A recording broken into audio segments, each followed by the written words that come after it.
ഒരു LLP register ചെയ്യാനായിട്ട് നമുക്ക് എത്ര കോസ്റ്റ് ആവുന്നത്, അതുപോലെ ഒരിക്കൽ രജിസ്റ്റർ ചെയ്ത് കഴിഞ്ഞാൽ പിന്നെ ആനുവലി വരുന്ന മെയിൻ്റനൻസ് കോസ്റ്റ് എങ്ങനെയാണ് ഇപ്പം കമ്പയർഡ് ടു ഒരു പാർട്ണർഷിപ്പ് ഫേമോ അല്ലെങ്കിൽ സോൾ പ്രൊപ്പറേറ്റർഷിപ്പായിട്ട് കമ്പയർ ചെയ്യുകയാണെങ്കിൽ? LLPയുടെ രജിസ്ട്രേഷൻ കോസ്റ്റിനെ കുറിച്ചാണ്. അതിനു മുമ്പ് നമ്മൾ ആ രജിസ്ട്രേഷൻ പ്രോസസ്സ് ഒന്ന് ചെറുതായിട്ടൊന്ന് മനസ്സിലാക്കുന്നത് നന്നായിരിക്കും.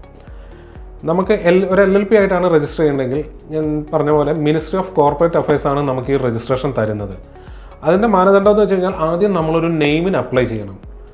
നമ്മൾ നെയിമിന് ഓൺലൈനായിട്ട് മിനിസ്ട്രിയുടെ പോർട്ടലിൽ കൂടെ അപ്ലൈ ചെയ്ത് കഴിയുമ്പം ആ കുറച്ച് നെയിമിംഗ് ഗൈഡ് ലൈൻസ് ഉണ്ട്. ആ ഗൈഡ് ലൈൻസ് പ്രകാരം രജിസ്ട്രാർ ഓഫ് കമ്പനീസ്, ഈ മിനിസ്ട്രി ഓഫ് കോർപ്പറേറ്റ് അഫയേഴ്സിൻ്റെ കീഴിൽ വരുന്ന ഒരു അതോറിറ്റിയാണ് ഈ രജിസ്ട്രാർ ഓഫ് കമ്പനീസ് എന്ന് പറയുന്നത്.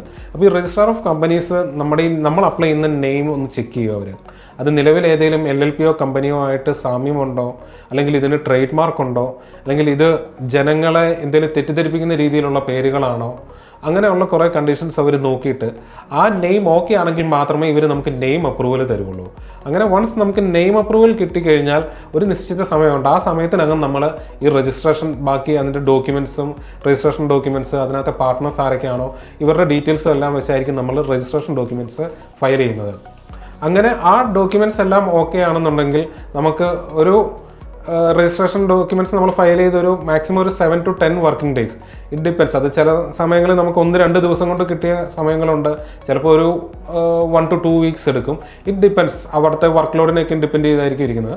അങ്ങനെ ആ ഡോക്യുമെൻറ്റ്സ് എല്ലാം നമ്മൾ സബ്മിറ്റ് ചെയ്ത ഡോക്യുമെൻറ്റ്സ് എല്ലാം ഓക്കെ ആണെങ്കിൽ നമുക്ക് മാക്സിമം ഒരു 1 or 2 വീക്സിൽ ഒരു LLP രജിസ്റ്റർ ചെയ്യാം.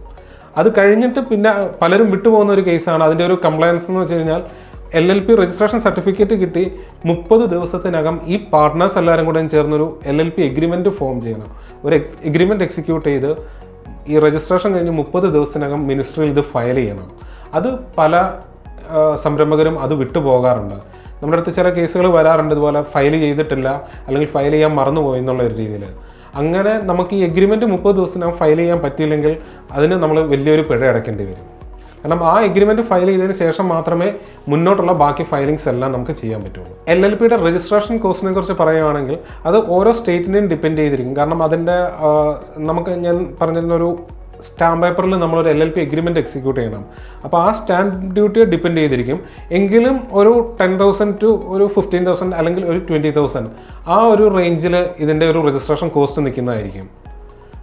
പിന്നെ ഇതിൻ്റെ മെയിൻ്റനൻസ് കോസ്റ്റ് എന്ന് പറഞ്ഞു കഴിഞ്ഞാൽ എല്ലാ ബിസിനസ്സിനും ആപ്ലിക്കബിൾ ആയിട്ടുള്ള എല്ലാ സാധനങ്ങളും ഇതിലും വരും. ഇൻ അഡീഷൻ ഇതിന് വരുന്നതെന്ന് വെച്ച് കഴിഞ്ഞാൽ നമുക്ക് മിനിസ്ട്രി ഓഫ് കോർപ്പറേറ്റ് അഫയേഴ്സ് ആണ് രജിസ്ട്രേഷൻ തരുന്നത്.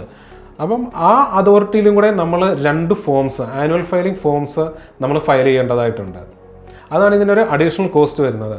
അത് അറൗണ്ട് ഒരു 7,000 to 10,000 ആയിരിക്കും നമുക്ക് അതിനൊരു അഡീഷണൽ കോസ്റ്റ് വരുന്നത്. ബാക്കി ഒരു സാധാരണ പാർട്ണർഷിപ്പ് ഫേമിന് എന്തൊക്കെയും കംപ്ലയൻസുകളുണ്ടോ അതെല്ലാം തന്നെ ഇതിനും ആപ്ലിക്കബിൾ ആണ്. സെപ്പറേറ്റ് ഇൻകം ടാക്സ് ഫയൽ ചെയ്യണം, ഓഡിറ്റ് ആപ്ലിക്കബിൾ ആണെങ്കിൽ ഓഡിറ്റ് ചെയ്യണം. ഇതെല്ലാം തന്നെ ഒരു ഫേമിന് വരുന്ന പോലെ തന്നെ ഇതിനും ആപ്ലിക്കബിൾ ആയിരിക്കും.